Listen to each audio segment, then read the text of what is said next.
Mike here. Welcome to another episode of MIJ Supplemental, where we discuss the finer details of vintage Japanese guitar production. Today, we're talking instrumental surf rock, Japan's Eleki boom, and the enduring legacy of the Ventures.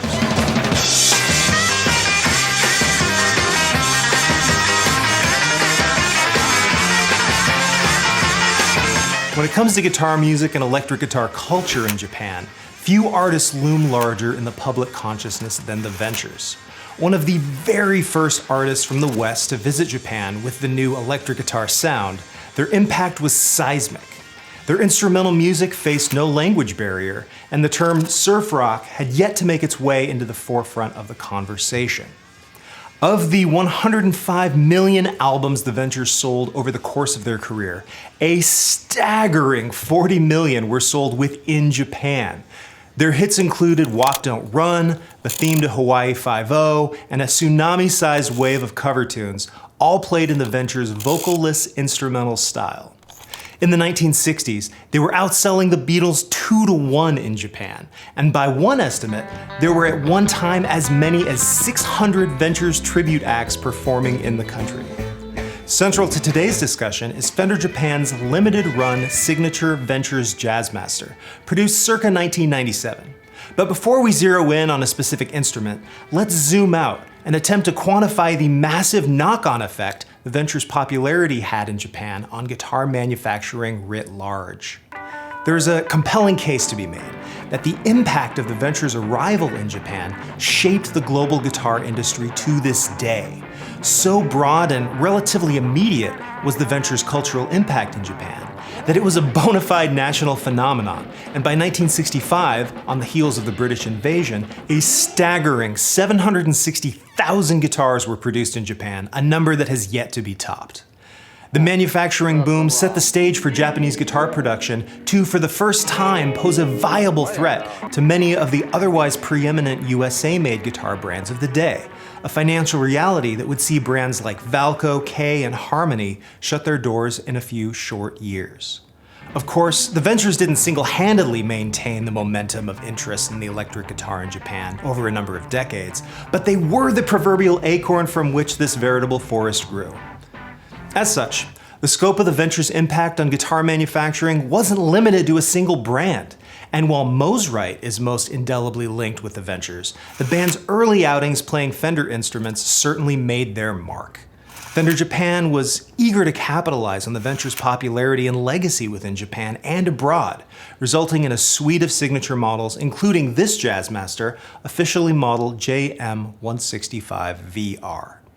Offered from 1996 to 99, and unique for being a Fender Japan model that was also distributed in the USA, the Ventures Jazzmaster was a significant departure from the traditional model specs. Each of the three Ventures model instruments were designed with direct input from a specific member of the band, and the Jazzmaster was a collaboration with Ventures co-founder and rhythm guitarist Don Wilson. The unique features of this model encompass tone, playability, and aesthetics, and at the heart of this model are a pair of USA-made Seymour Duncan pickups. Unlike many early Fender Japan Jazzmasters that have a wider spaced pickup bobbin and a more Strat-style wind, this Jazzmaster's pickups were true to vintage spec in their construction, materials, and output. The ash body was a unique sonic choice, offering more note attack and mid-range emphasis than a Jazzmaster's traditional alder body, or the basswood bodies of the Ventures model Mosrite guitars used by the Ventures for decades. The midnight black transparent finish, a black sunburst of sorts, would showcase the bodywood, allowing the prominent grain of the ash body to peek through. The electronics were streamlined from the Jazzmaster's traditional control layout, removing the rhythm circuit controls on the lower bout and leaving just the lead circuit volume and tone knobs plus the three-way pickup selector. The neck is completely unique in its profile carve, much deeper and fuller feeling than the majority of vintage Jazzmasters and Fender Japan Jazzmasters alike. In fact, it even eclipses some of the more aggressively chunky modern Fender Japan neck shapes. And with 22 frets, one more than a typical Jazzmaster, binding, Perloid blocks, a smaller Strat-style headstock, and a satin finish on the neck profile, it's clear that Fender was purpose-building an instrument for a specific player with every aspect of this build. Top it off with gold hardware throughout, and it's no wonder that this Jazzmaster had a 165,000 yen price tag. That price exceeded the vast majority of guitars offered by Fender Japan in the 1990s. And yet, Fender was confident that this unique Jazzmaster would find its audience.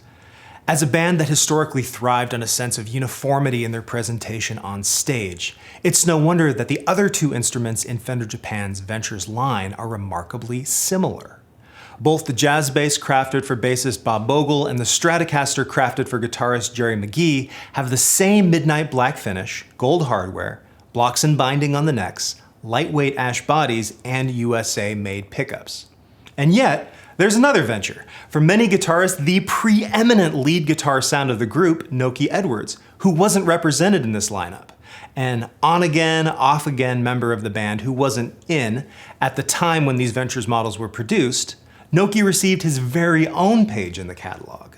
Adjacent to the other Ventures, of course, Nokie's signature model Telecaster was certainly a departure from his bandmates' instruments, more evocative of his career in country music than his first band's surf rock success. Strangely enough, while the Ventures model Jazzmaster was crafted with one particular artist in mind, it's another player entirely that's perhaps most closely linked to the model, Suna Rose Wagner of the Raveonettes, blending surf, shoegaze, 60s girl groups, and a host of other influences. The Raveonettes' use of the Ventures model Jazzmaster is an ideal fit, showcasing the guitar's malleability for reverb-drenched cleans and fuzzed-out, feedback-laden chaos.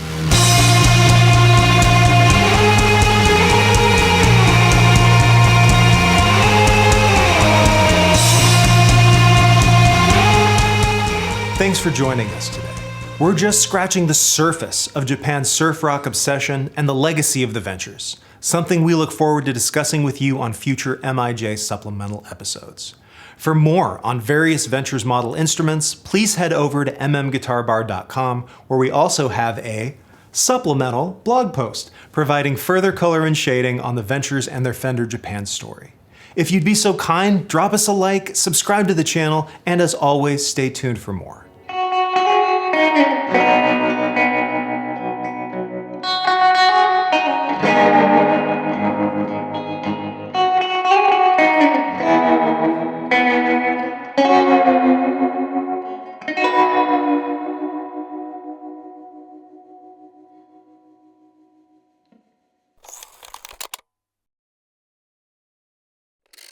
Smiles.